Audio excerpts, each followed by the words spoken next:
এখন যারা যাচ্ছে এরা সবাই এ টিমের প্লেয়ার। ন্যাশনাল টিমের বলা যাবে না, কারণ এ টিম খেলতে যাচ্ছে, যে প্লেয়ার যাবে সে প্লেয়ার এ টিমে।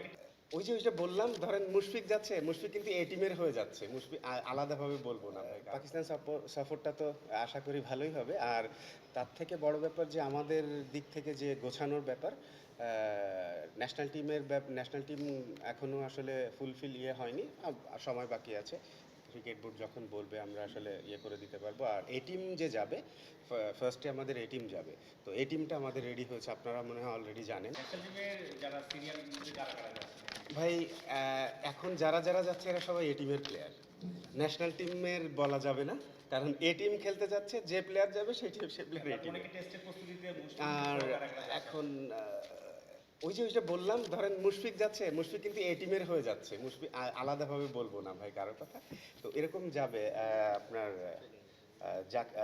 মমিনুল আছে, মুশফিক আছে, তারা ফার্স্ট 4 ডে ম্যাচের জন্য যাচ্ছে। তো ওখান থেকে গেলে ওরা একটা ম্যাচ খেলতে পারবে, যারা টেস্ট টিমে চান্স পাবে। তো সেক্ষেত্রে আমরা চিন্তা করেছি যে কিছু ওখানে যারা টেস্ট টিমে তাদের জন্য যাবে, টেস্ট টিমে তাদের জন্য একটা খুব ভালো প্র্যাকটিসের ব্যবস্থা, যেটা আসলে আমাদের এখানেও কিন্তু বেশ ব্যাহত হয়েছে প্র্যাকটিস। বৃষ্টির কারণে, বিভিন্ন কারণে আমাদের আসলে প্র্যাকটিসটা খুব ভালো যে হয়েছে তা বলা যাবে না। তো এই 4 দিনের ম্যাচটা আমাদের জন্য খুব ভালো হেল্পফুল হতে পারে বলে আমার মনে হয়। আর এখানে এই তো সেই অনুযায়ী আসলে টিম করা হয়েছে। তো ফার্স্ট ম্যাচের জন্য টিম দেওয়া হয়েছে, তারপর আসলে অ্যাকর্ডিংলি যাবে এটা, যে সেকেন্ড ম্যাচ হবে, ফার্স্ট ম্যাচের পরে যারা টেস্ট টিমে চলে যাবে ওদের রিপ্লেসমেন্ট হিসেবে বাকিরা যাবে সেকেন্ড টিমে। এটা হয়। আর ওই টিমটা তো কিন্তু আমাদের মিক্স আপ টিম। হ্যাঁ, যে তো ওখান থেকেও কিন্তু কিছু প্লেয়ার এখানে আছে, এরকম না যে ওখানে যে যারা আছে ওখানেই আছে। তো আসলে পারফরমেন্স দেখা হয়েছে, কিছু প্লেয়ারের আছে সুযোগ দরকার তাদেরকে সেইভাবে। তো যেহেতু আমাদের একসাথে 2-3টা এ টিমের খেলা পাওয়া যাচ্ছে, ইটস এ গ্রেট অপরচুনিটি আমাদের প্লেয়ারদের জন্য, যেমন ইয়াংদের জন্য, তেমন যারা আছে যে মানে মাঝপথে আছে তাদেরও প্র্যাকটিসের দরকার। তো সেসব প্লেয়ারদের জন্য তো গড়ে গিয়ে আসলে আপনি আলাদাভাবে যদি ধরা হয় যে না, এখন এইচপি থেকে একজন নতুন প্লেয়ার যদি আনার দরকার হয় আমাদের, তো আমরা এই যে কারণে আমাদের ওইখানে কিন্তু বেশিরভাগ এইচপির প্লেয়ার ছিল অস্ট্রেলিয়াতে। এবং অস্ট্রেলিয়াতে আমাদের পরবর্তীতে খেলা আছে। তো সেক্ষেত্রে দেখা গেছে যে ইয়াং প্লেয়াররা গেলে ওরা যদি ওই কন্ডিশনের সাথে হ্যাবিচুয়েটেড থাকে, আমাদের জন্য ওইটা ইজি হবে। যে আমরা আসলে বড় প্ল্যান করে কাজটা করা হয়েছে।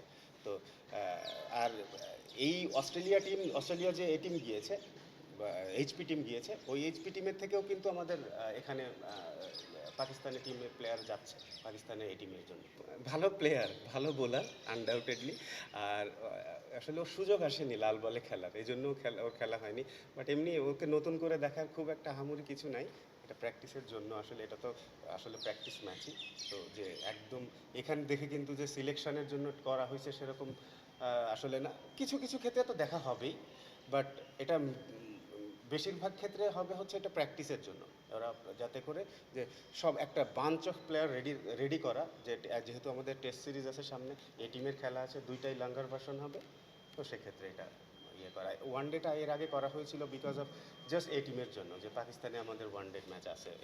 যেমন এরপরে নিউজিল্যান্ড আসবে, সাউথ আফ্রিকার সাথে আছে আমাদের এই টিমের খেলা, তারপর ইভেন ওয়েস্ট ইন্ডিজের সাথেও আছে, যদিও কনফার্ম হয়নি, তারপরে হয়ে যাবে এটা যতটুকু জানি। তো এই খেলাগুলো হলেই আমাদের জন্য সুবিধা হবে, যে টেস্ট চ্যাম্পিয়নশিপ তো আর এই ইন্টারন্যাশনাল ম্যাচ তো চলতেই থাকে, ইন্টারন্যাশনাল ম্যাচ তো ওর গতিতে যাবে। তো তার মাঝে মাঝে যদি আমরা এই খেলাগুলো অ্যারেঞ্জ করতে পারি, তাহলে আমাদের জন্য খুব ইজি হবে টিম করা। বিকজ যদি ইয়াং কোনো প্লেয়ারকে নেওয়ার দরকার হয়, অথবা আগে যারা খেলেছে ন্যাশনাল টিমে সেরকম কেউ থাকে, সেরকম নেওয়ার দরকার হয়, বা যারা খেলছে সেরকম কারোকে প্র্যাকটিস দেওয়ার জন্য কম্পিটিটিভ ইয়েতে, তো এই আমার মনে হয় এই টিমের খেলাগুলো সব থেকে ইম্পর্টেন্ট সেক্ষেত্রে। ইনক্লুশন তো না, হাসান মাহমুদ তো শুরু থেকেই লাল বলে খেলে।